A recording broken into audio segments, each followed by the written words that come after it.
திருச்சி மாவட்டம் மணப்பாறையில் இளம்பெண்ணிடம் செயினை பறிக்க முயன்ற இளைஞருக்கு பொதுமக்கள் தர்ம அடி கொடுத்தனர். புதுக்கோட்டை மாவட்டம் செவல்பட்டியைச் சேர்ந்த 2 பெண்கள் மணப்பாறைக்கு இருசக்கர வாகனத்தில் வந்தபோது முகத்தை மறைத்து கொண்டு வந்த இளைஞர் ஒருவர் பின்னால் அமர்ந்திருந்த இளம்பெண்ணின் செயினை பறிக்க முயன்றார். அந்த பெண் சத்தம் போட்டதால் பொதுமக்கள் இளைஞரை விரட்டிச் சென்று பிடித்து தர்ம அடி கொடுத்தனர்.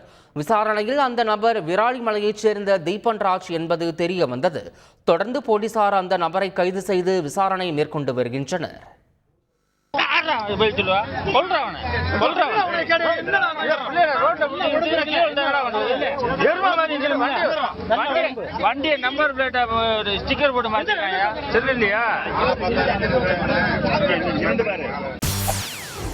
செய்திகளை உடனுக்குடன் தெரிந்து கொள்ள உடனே சப்ஸ்கிரைப் பண்ணுங்க.